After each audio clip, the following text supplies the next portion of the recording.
పరిపాలించడు, రాముడు పరిపాలించడు. కానీ మనం ఏమంటున్నాం, మన హిందూ సమాజంలో రాముడి భక్తులు ఓకే రాముడు దేవుడు గొప్ప రాజు అనుకుంటే ఏమంటున్నాం, రామరాజ్యం తీసుకొస్తాం అంటున్నారు. రామరాజ్యం గొప్పదే కదా. ఆ రామరాజ్యం గొప్పదని ఎట్లా తెలిసింది? రాముడు పరిపాలిస్తేనే తెలిసింది కదా. మరి రాముడు అయోధ్య నుండి వస్తే అడవి నుండి వచ్చినాకనే పరిపాలించండు కదా. అడవికి వెళ్ళక ముందు రాజు కాదు కదా. అడవికి వెళ్ళక ముందు రాజు కాదు కదా. అడవికి వెళ్ళి వచ్చినాకనే రాజు కదా. మరి అడవికి వెళ్ళి అడవి నుంచి మళ్ళీ ఉట్టికనే వచ్చాడా? యుద్ధం చేయలేదా? యుద్ధం జరిగిందా లేదా? రామారావణ యుద్ధం జరిగిందా లేదా? ఆ యుద్ధంలో గెలిస్తే కదా రాముడు రాజు అయింది. మళ్ళా ఆ యుద్ధంలో గెలిస్తే కదా అయోధ్యకి వెళ్ళింది. గెలిచినాక కదా అయోధ్యకి వెళ్ళింది. అయోధ్యకి వెళ్ళినాక కదా మళ్ళీ రాజుగా పట్టాభిషేకం చేసింది. గెలవకపోతే ఓకే గెలిచిండు. గెలవడానికి యుద్ధం జరిగింది కదా. ఆ యుద్ధం ఎక్కడ జరిగింది? అడవిలో జరిగింది కదా. ప్రధానంగా శ్రీలంకకు దక్షిణాది మధ్యలోనే జరిగింది కదా. మరి ఆయన సైన్యం ఎవరా? రాముడు సైన్యం ఎవరు? రాముడు సైన్యం ఎవరు? వానరులే కదా. వానరులు అంటే ఎవరు? అడవి బిడ్డలు కదా. అడవి బిడ్డలు అంటే ఎవరు? ఆదివాసులు కదా.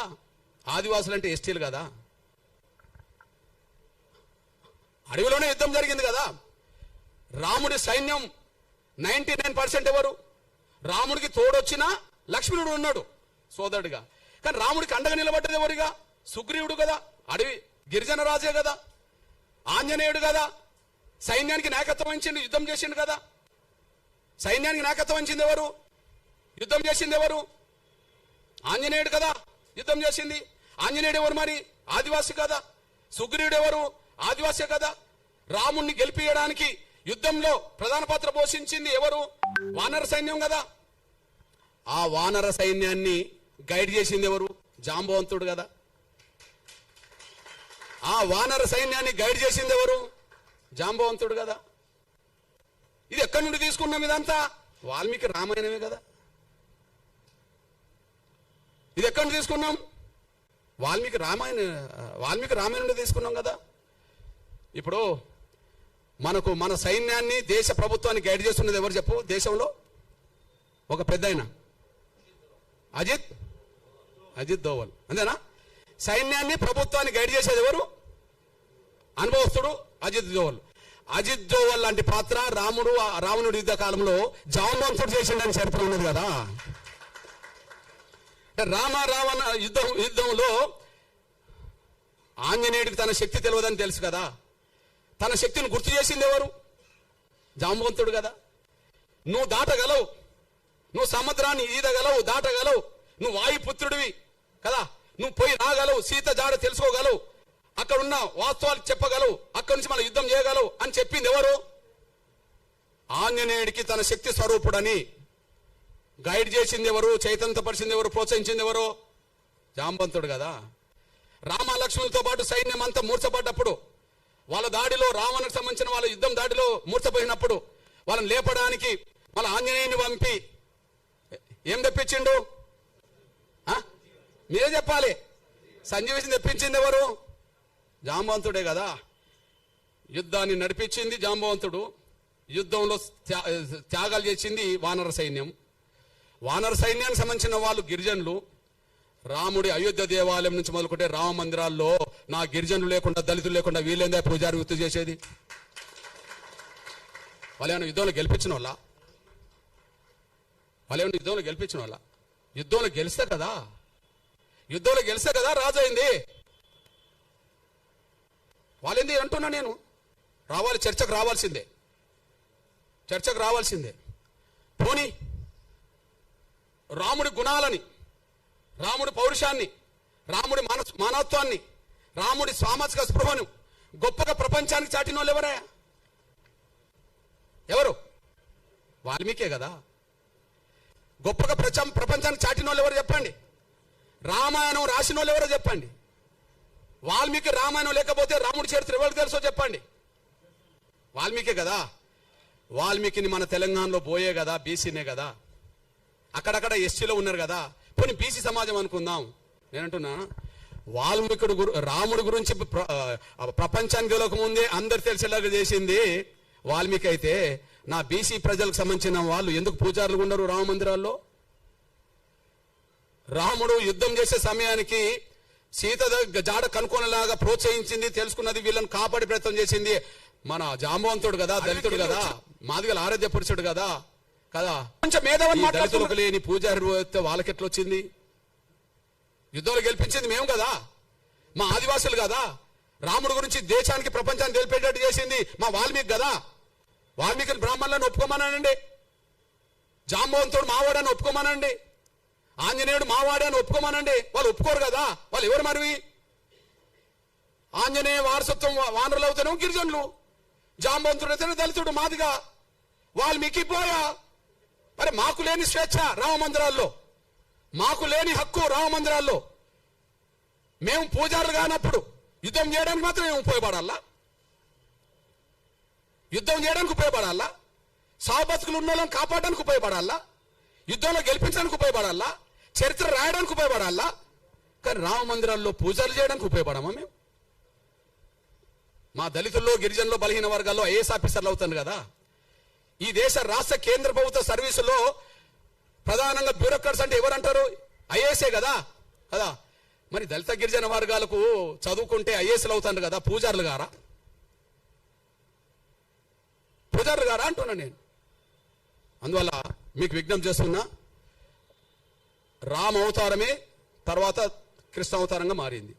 రాముడు కృష్ణుడు వేరు కాదు కదా. రాముడి కాలంలో రాముడు, కృష్ణుడి కాలంలో కృష్ణుడు.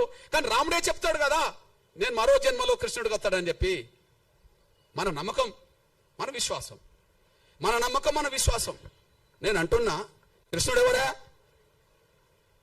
కృష్ణుడు మా యాదవ, మా బీసీ బిడ్డే కదా. వరుసకు మాకు బావవుతాడు, వరుసకు మాకు బావవుతాడు కాదని చెప్పానండి. వరుసకు మాకు బావవుతాడు కాదని చెప్పానండి. రాముడు రావణ మధ్యలో జరిగిన యుద్ధము 1000 మంది చచ్చిపోయినరు కదా, 18 రోజులు జరిగింది. కానీ మా ఆది జాంబవుడును కృష్ణుడి మధ్యలో ఒక గృహంలో జరిగిన యుద్ధం 28 రోజులు జరిగింది. ఏ యుద్ధం ఎక్క పెద్దది? ఇద్దరి మధ్యలో జరిగింది. ఎవరు ఓడలే, ఎవరు గెలవలే. మా ఓడు ఎంత గట్టివాడో చూడండి. ఎవరు ఓడలే, ఎవరు గెలవలే.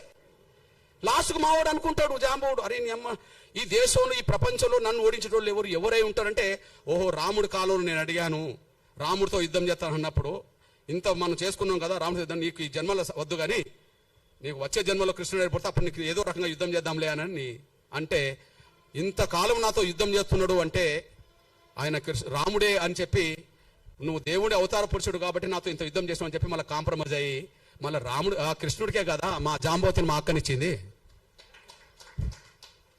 ఈయన ఒక మణిహారం కోసం వెతుకులాట చేస్తూ, ఒక మణిహారం ఉన్నది, ఆ మణిహారం ఒక అతను మెడకేసుకొని వస్తుంటే సింహం తింటది. జాంబవంతుడు ఆ సింహాన్ని తీసి చంపి ఇది తీసుకొచ్చుకుంటాడు, బిడ్డకు దగ్గర ఆడుకుంటుంటాడు ఆ వస్తువు. ఈయన వెతుకుతూ వస్తుంటాడు. వెతుకుతూ జాంబవంతుడు కనిపిస్తాడు. జాంబవంతుడు కృష్ణుడి మధ్యలో యుద్ధం జరుగుతుంది. 28 రోజులు జరుగుతుంది. గుహలో జరుగుతుంది. యుద్ధంలో ఎవరు ఓడింది లేదు, గెలవలేదు. కాకపోతే మా జాంబవుడు అనుకుంటాడు, ఈ ప్రపంచంలోనే నాతో యుద్ధం చేసే వాళ్ళు ఎవరు లేరు, ఎవరైనా చేస్తుంటే దేవుడి రూపమే నా దగ్గరకు వస్తారు కాబట్టి, నేను గత జన్మలో నేను రాముడిని అడిగాను, కృష్ణుడికి వస్తాను కాబట్టి కృష్ణుడు ఏంటంటే నేనే అని చెప్పి ఆయన చెప్పుకుంటాడు. అప్పుడు బహుమానంగా ఏమిస్తాడు మా జాంబవంతుడు? ఎవరినిస్తాడు? ఎవరినిచ్చి పెళ్లి చేస్తాడు? మా జాంబవంతుడిచ్చి పెళ్లి చేస్తాడు. ఇవన్నీ రామాయణం, మహాభారతంలో ఉన్నది కదా. మరి జాంబవంతుడు మా బిడ్డ మా అక్కనిచ్చిందంటే ఎవరు మాకేమవుతాడో కృష్ణుడు చెప్పండి.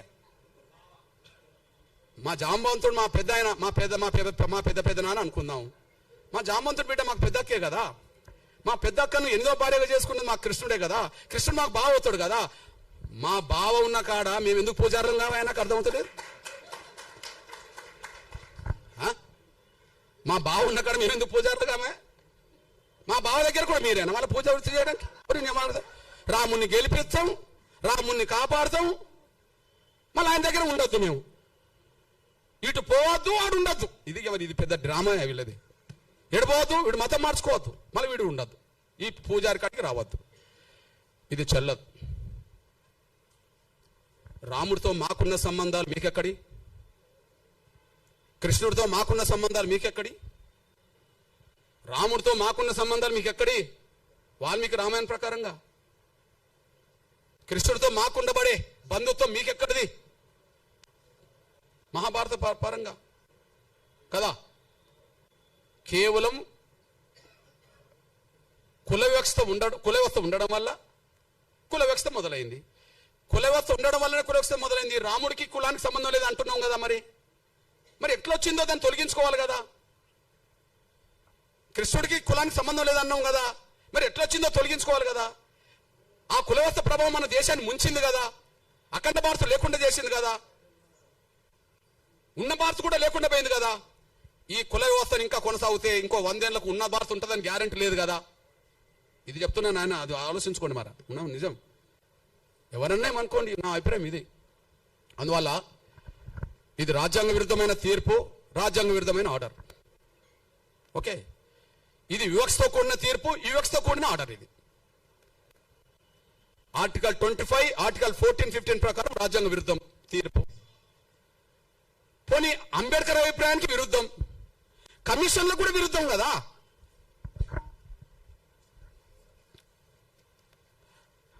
రంగనాథ్ మిశ్రా కమిషన్ దళితులు క్రైస్తవ మతం తీసుకున్నప్పటికీ వాళ్ళ మీద కులవివక్షత పోలేదు, అంటరాంతనం పోలేదు.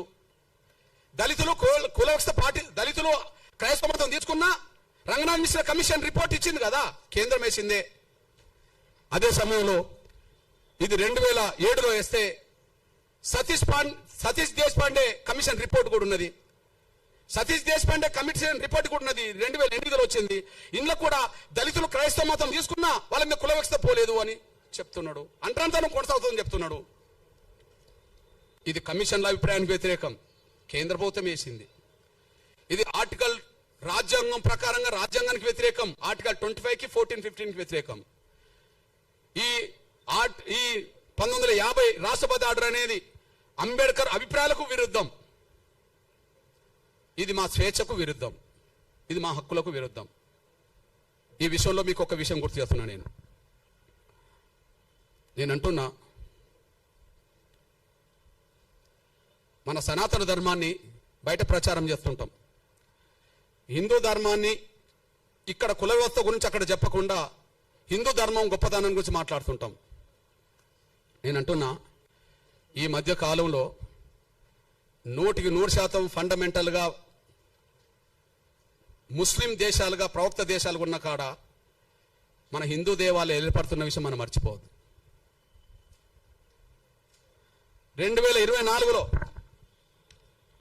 2024లో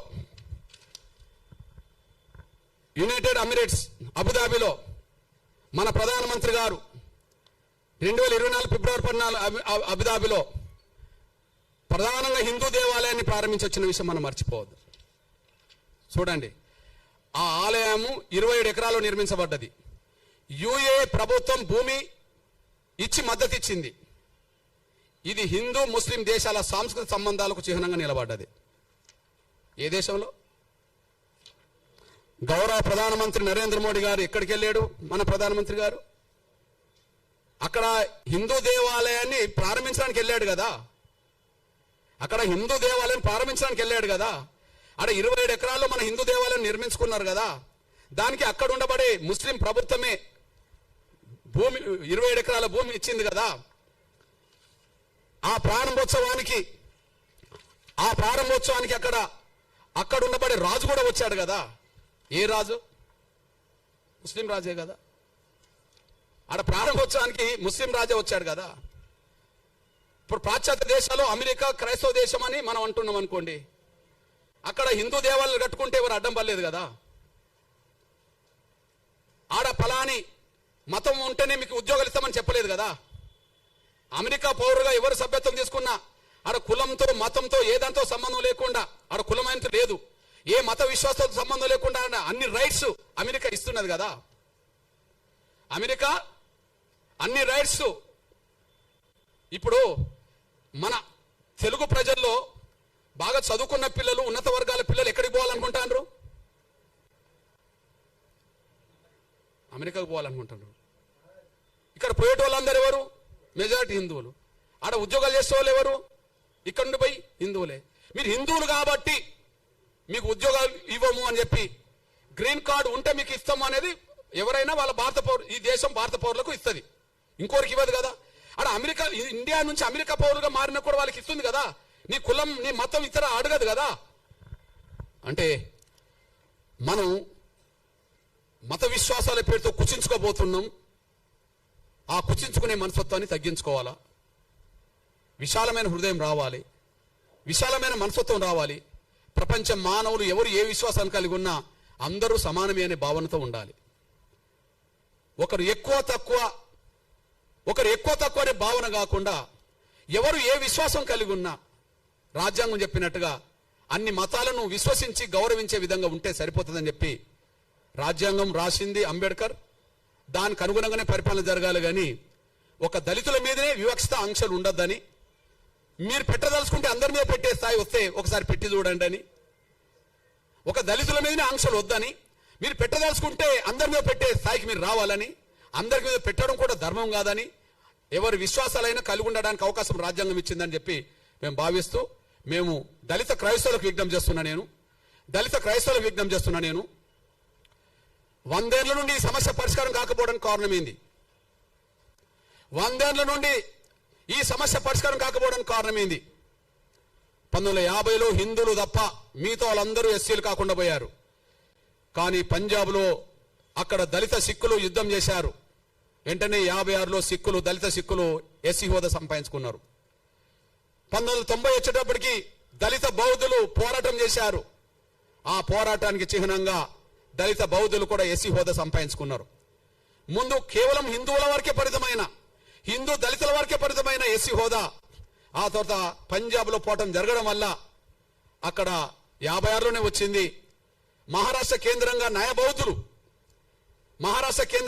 బౌద్ధులు మేము దళితులము, మా దళిత హోదా ఉండాలని చెప్పడం చేస్తే మహారాష్ట్ర కేంద్రంగా ఇవాళ ఎస్సీ హోదా దేశవ్యాప్తంగా బౌద్ధులు సంపాదించుకున్నారు. ఇక్కడ చెప్పదలుచుకున్నది ఏంటంటే,